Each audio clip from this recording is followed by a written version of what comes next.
निर्दोष नहीं है, उनको फांसी दो या कुछ भी करो, वो पुलिस ही वाले कर सकते हैं। वो कोई मतलब नहीं हमें है। उन लोगों से कोई मतलब नहीं है। जल्द से जल्द उनको पकड़िए और जल्द से जल्द उनको फांसी होनी चाहिए।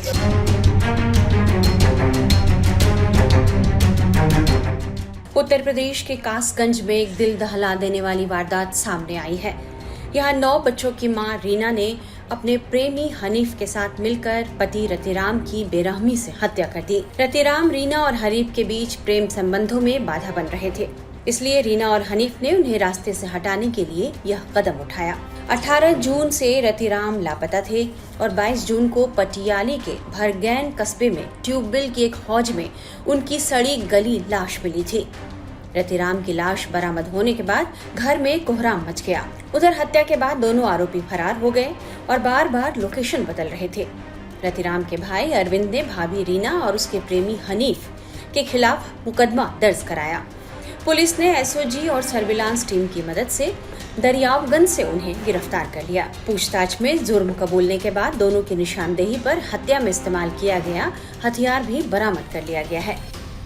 दिनांक 22/6/2025 को थाना पटियाली के अंतर्गत भरगैन में एक व्यक्ति की डेड बॉडी मिलने की सूचना पे पुलिस वहां तत्काल पहुंची तो एक पंपिंग सेट का टैंक है, उस टैंक में डेड बॉडी पड़ी हुई थी, जिसे निकाला गया, उसका पंचायतनामा किया गया।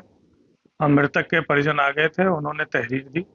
तहरीर के आधार पर मृतक की पत्नी और एक अन्य व्यक्ति के खिलाफ, जिससे उस महिला का संबंध होना बताया गया है, दोनों के खिलाफ अभियोग पंजीकृत कर लिया गया है।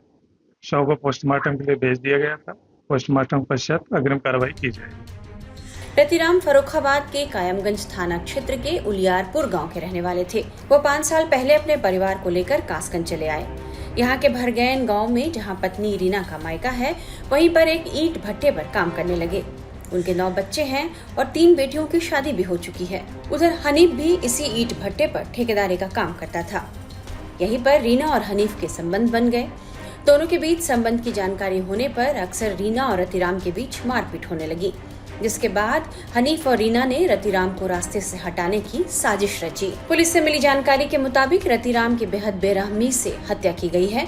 साजिश के तहत रीना ने रतिराम को 17 जून की रात ईंट भट्टे के बाहर बुलाया, जहां प्रेमी हनीफ संग पत्नी रीना ने पहले छाती पर बैठकर उसका गला दबाया, घुटने से सीने पर कई बार जोरदार वार किए और हनीफ ने दांतों से उनकी नाक काट ली। इससे रतिराम की मौके पर ही मौत हो गई।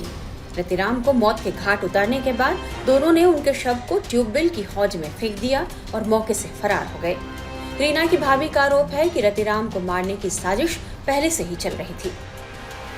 उनकी हत्या मतलब शराब में नींद की टेबलेट दी गई, सबको, घर वालों को भी दी गई, बच्चे बच्चे तक को खाने में मिला के भी दी, शराब में भी दी।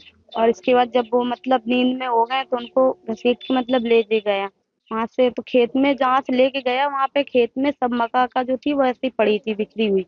और उनके ले जाने के बाद फिर वहां पे मारा, उनको ईंट से मारा। पहले ईंट मारा नाक में, नाक में मारने के बाद फिर उनको मतलब बेहोश से थोड़ा कुछ आ गया तो छुरी चाकू से उनके वार किया गया। यहाँ पे गला काटा, ये हाथ वगैरह कटे, उंगली वगैरह कटे, सर में भी बहुत चोट आई। और फिर तेजाब डाल के उनको जलाने की कोशिश की, आग भी लगाए लकड़ियां डाल के, फिर उनको टैबुल में डाला, उसके अंदर जला दूंगी। और लकड़ी डाल के, लकड़ी वगैरह डालने के बाद तेजाब डाला, जब वो जले नहीं तो वहां पे मतलब कोई रहता, तो उसने टॉर्च मारी तो आग की आवाज आ रही थी जलने की। तो पानी, उसी टाइम पानी, बारिश वारिश होने लगी तो फिर आग बुझ गई। और 2-3 दिन हो गई, बहुत मतलब सब 3-4 दिन हो गए, हम लोगों को भी खबर आई कि हाँ मिल नहीं रहे, तो हम लोग भी गए और ढूंढने के लिए। तो मतलब वो मेरी नंद जो थी वो बोली कि उधर मत जाना। हम लोग ने बोला कि उधर जा रहे ढूंढने, उधर देखें क्या है। तो बोली नहीं उधर मत जाना, उधर कुछ लगता है पहले कोई खत्म हो गया, तो उधर कोई है नहीं, रहने दो। फिर कल सुबह मतलब वो 2 लड़के थे वहीं के भट्टे के, तो वो गए थे कुछ जामुन आमुन वगैरह बिनने। तो उनको बदबू सी आई, स्मेल सी। तो जब उनके पैर दिखे, दोनों पैर लटके थे उसमें टेबुल के अंदर, पैर दिखे। इसके बाद फिर उनने पूछा, मतलब सेठ है वो काली चेयरमैन, वहां से उनको बुलाया, फिर पुलिस पुलिस वगैरह बुलाए। और वो तो चली गई, रात ही में बच गई थी वहां से। जब डेड बॉडी मिली थी उस समय आपकी नंद कहाँ पे थी? वो नहीं थी यहाँ पे, वो कहीं चली गई थी पहले उसी चली गई थी? हाँ, जिस दिन मर्डर हुआ तो उसी दिन रात में चली गई थी। मारने के बाद उसके ब्लड के कपड़े, खून के जो नींद के जो संबंध है आपके उनके कब से थे? है, 2 साल करीब, 1-1.5 साल हो गए इनको, 2 साल कितनी तक। बार आगे भी है? 7 बार तक, 5-6 बार आगे भी चली गई, जाने बहुत बार भाग गई। और लड़ाई भी बहुत करती थी, यही कहती थी मैं उसके ही साथ रहूंगी, उसके अलावा मेरा कोई नहीं है। और मतलब 5-6 महीने की प्रेग्नेंट भी थी, तो उसने खुल के कहा था हाँ उसका बच्चा, मैं उसके साथ रहूंगी। और उसने खुद मरवाने की पूरी साजिश की थी। एक बार इसने और भी मतलब वार किया था मारने के लिए, पर उसमें कामयाब नहीं हो पाए। इस वजह से दूसरी बार इस बार इसने हाथ सफाया कर लिया, कोई था नहीं देखने के लिए। नींद की टैबलेट, नशे की टैबलेट दी उनको, नशे में करके तब मारा उनको। दोनों आरोपियों ने अपना जुर्म कबूल कर लिया है। स्थानीय इलाके में यह घटना लोगों की चर्चा का विषय बनी हुई है और रीना के परिवार ने अब उससे नाता तोड़ने की बात कही है।